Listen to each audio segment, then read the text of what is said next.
शेतकरी मित्रांनो नमस्कार, मी अक्षय स्वागत करतो आमच्या यूट्यूब चॅनल भूमिपुत्र अक्षयमध्ये। तर मित्रांनो, आपण आजच्या व्हिडिओमध्ये गहू पिकाला पहिली फवारणी केव्हा केली पाहिजे, कधी केली पाहिजे व कोणती केली पाहिजे याबद्दलची संपूर्ण माहिती या व्हिडिओमध्ये बघणार आहोत। त्यामुळे मित्रांनो, व्हिडिओ शेवटपर्यंत बघा आणि अशाच नवीन व्हिडिओसाठी आमच्या यूट्यूब चॅनलला सबस्क्राईब करा।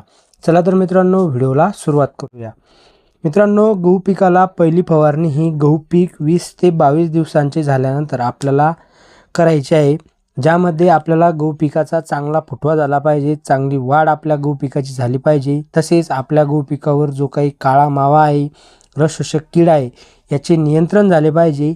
तसेच आपल्या गहू पिकात जो काही तांबेरा रोग येतो याच्या नियंत्रणासाठी आपल्याला ही पहिली फवारणी या ठिकाणी घेणे गरजेचे आहे। तर शेतकरी मित्रांनो, आपल्या गहू पिकात जास्तीत जास्त फुटवा झाला पाहिजे, यासाठी आपल्याला PI कंपनीचे बायोविटा एक्स हे टॉनिक आपल्याला या ठिकाणी वापरायचे आहे। याच्या वापराने आपल्या गहू पिकात फुटवा होण्यासाठी या ठिकाणी मदत होणार आहे। मित्रांनो, याचा वापर करत असताना आपल्याला 40 मिली प्रति 15 लिटरच्या पंपासाठी याचा वापर करायचा आहे। तसेच यासोबत आपल्याला फुटवा आणि वाढ होण्यासाठी 1261 या विद्राव्य खताचा देखील वापर या ठिकाणी करायचा आहे। या विद्राव्य खताचा वापर करत असताना आपल्याला 100 ग्रॅम प्रति पंप याचा वापर या ठिकाणी करायचा आहे। याच्या वापराने आपल्या गहू पिकात फुटवे निघायला त्या ठिकाणी मदत होते आणि तसेच आपल्या गहू पिकाची वाढ व्हायला देखील या ठिकाणी मदत होते। तसेच आपल्या गहू पिकात सुरुवातीच्या काळात रस शोषक कीड तसेच काळा मावा इत्यादी रस शोषक किडींच्या नियंत्रणासाठी आपल्याला एक कीटकनाशक या ठिकाणी वापरायचे आहे। कीटकनाशक वापरत असताना आपल्याला रोगर या कीटकनाशकाचा वापर या ठिकाणी करायचा आहे।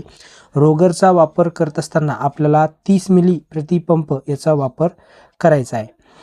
शेतकरी मित्रांनो, तसेच यासोबत आपल्या गहू पिकावर जो काही तांबेरा रोग येतो याच्या नियंत्रणासाठी आपल्याला M45 या बुरशीनाशकाचा वापर करायचा आहे। याच्या वापराने तांबेरा रोग येणारा जो रोग आहे आपण नियंत्रित करू शकतो। तसेच इतर जे बुरशीजन्य रोग आहेत हे देखील आपण या ठिकाणी नियंत्रित करू शकतो। तर शेतकरी मित्रांनो, अशा पद्धतीने तुम्हाला तुमच्या गहू पिकात पहिली फवारणी या ठिकाणी करायची आहे। मित्रांनो, व्हिडिओ जर तुम्हाला आवडला असेल तर व्हिडिओला लाईक करा आणि अशाच नवनवीन व्हिडिओसाठी आमच्या यूट्यूब चॅनलला सबस्क्राईब करा। पुन्हा भेटूया असे एका नव्या व्हिडिओमध्ये नवीन माहितीसह। तोपर्यंत धन्यवाद। जय जवान जय किसान।